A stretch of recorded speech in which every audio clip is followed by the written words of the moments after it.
Welcome to This Explainer. Today, we're diving straight into something almost every single one of us is going to deal with at some point in our lives: lower back pain. It is actually one of the leading causes of disability globally, and it's a massive reason why people end up booking a doctor's appointment.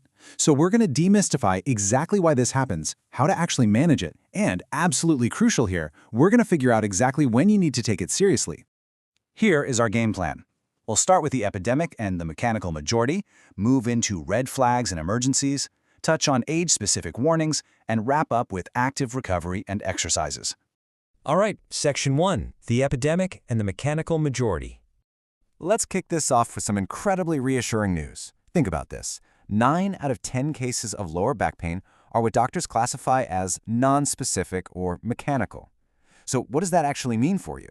Well, it means there is no single dangerous structural cause at play. There's no sinister underlying disease driving the discomfort for the vast majority of people. So why does it happen at all? Usually it's just your muscles, ligaments, and those tiny joints in your spine reacting to modern life. We're talking about generalized strain, maybe some poor movement patterns, sitting at our desks for way too long, or just a bit of physical deconditioning. Now, I know it can be incredibly uncomfortable, sometimes genuinely severe, but the great news is that it's not dangerous. In fact, for most of us, this whole shebang settles down entirely within just 4 to 6 weeks with a few simple measures.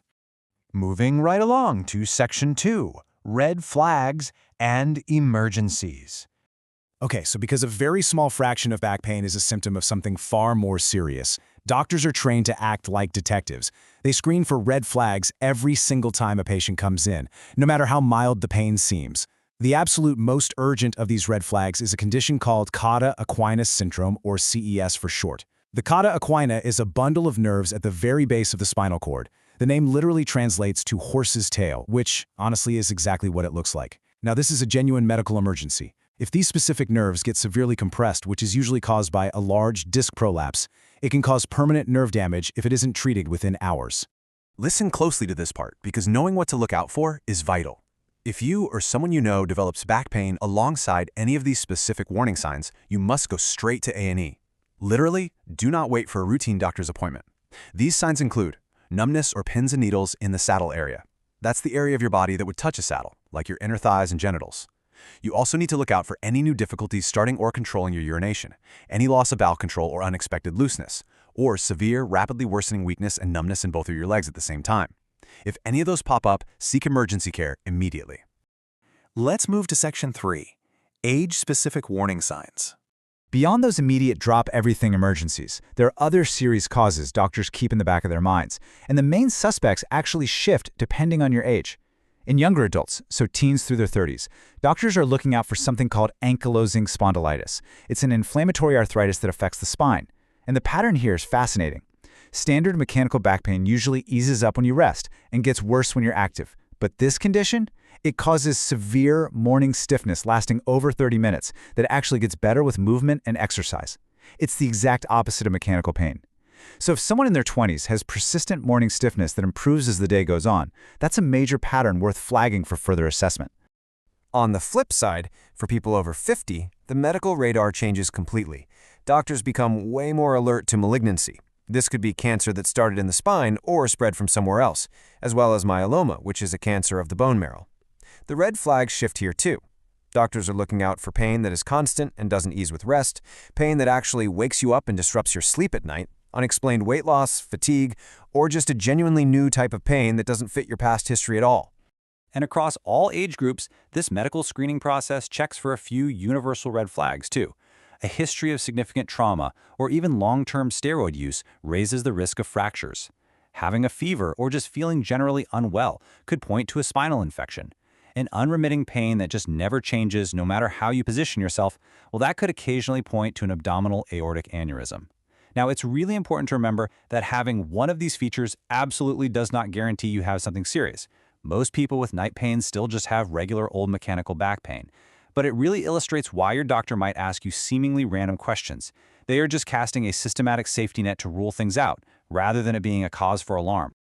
Okay, we have successfully triaged those serious red flags. So what does this all mean for the vast majority of us? What is the absolute best way to manage this simple, everyday mechanical pain that 90% of us will face?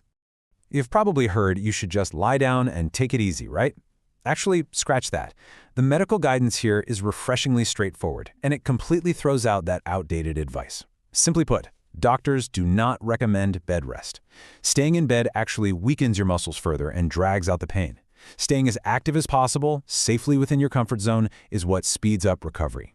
Also, routine imaging, those X-rays or MRI scans everyone wants, you generally don't need them for straightforward mechanical pain. They rarely change the treatment plan, and more often than not, they just show completely normal signs of aging that end up causing entirely unnecessary worry. Which brings us to our final section: active recovery and exercises. So if bed rest and MRIs aren't the answer, what is?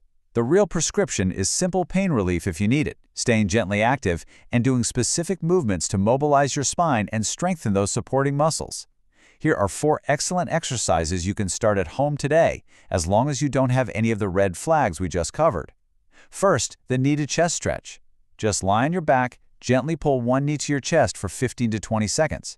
It's great for mobilizing the lower spine. Number 2 is the cat-cow stretch. Get on your hands and knees and slowly alternate between arching your back up to the ceiling, then dipping it down. Number 3 is the pelvic tilt.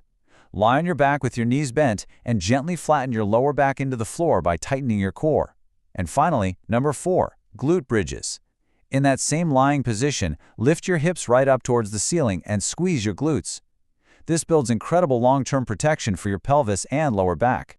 Just a quick heads up as you try these out. Make sure to start gently. Little and often is the name of the game here, rather than trying to power through some grueling workout. A bit of discomfort with new exercise? Totally normal. But if any movement sharply increases your pain, you need to stop right away and try something else. Don't fight through sharp, worsening pain. To wrap up this explainer, we've learned that staying active is exactly how you conquer the benign mechanical pain that makes up 90% of all cases. But I want to leave you with a crucial question to take away. Will you know when to stay active and when to seek urgent care?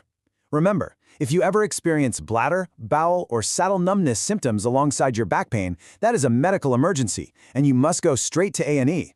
Understanding the clear difference between a standard mechanical ache and a genuine red flag doesn't just save you weeks of unnecessary worry. It could quite literally save your mobility.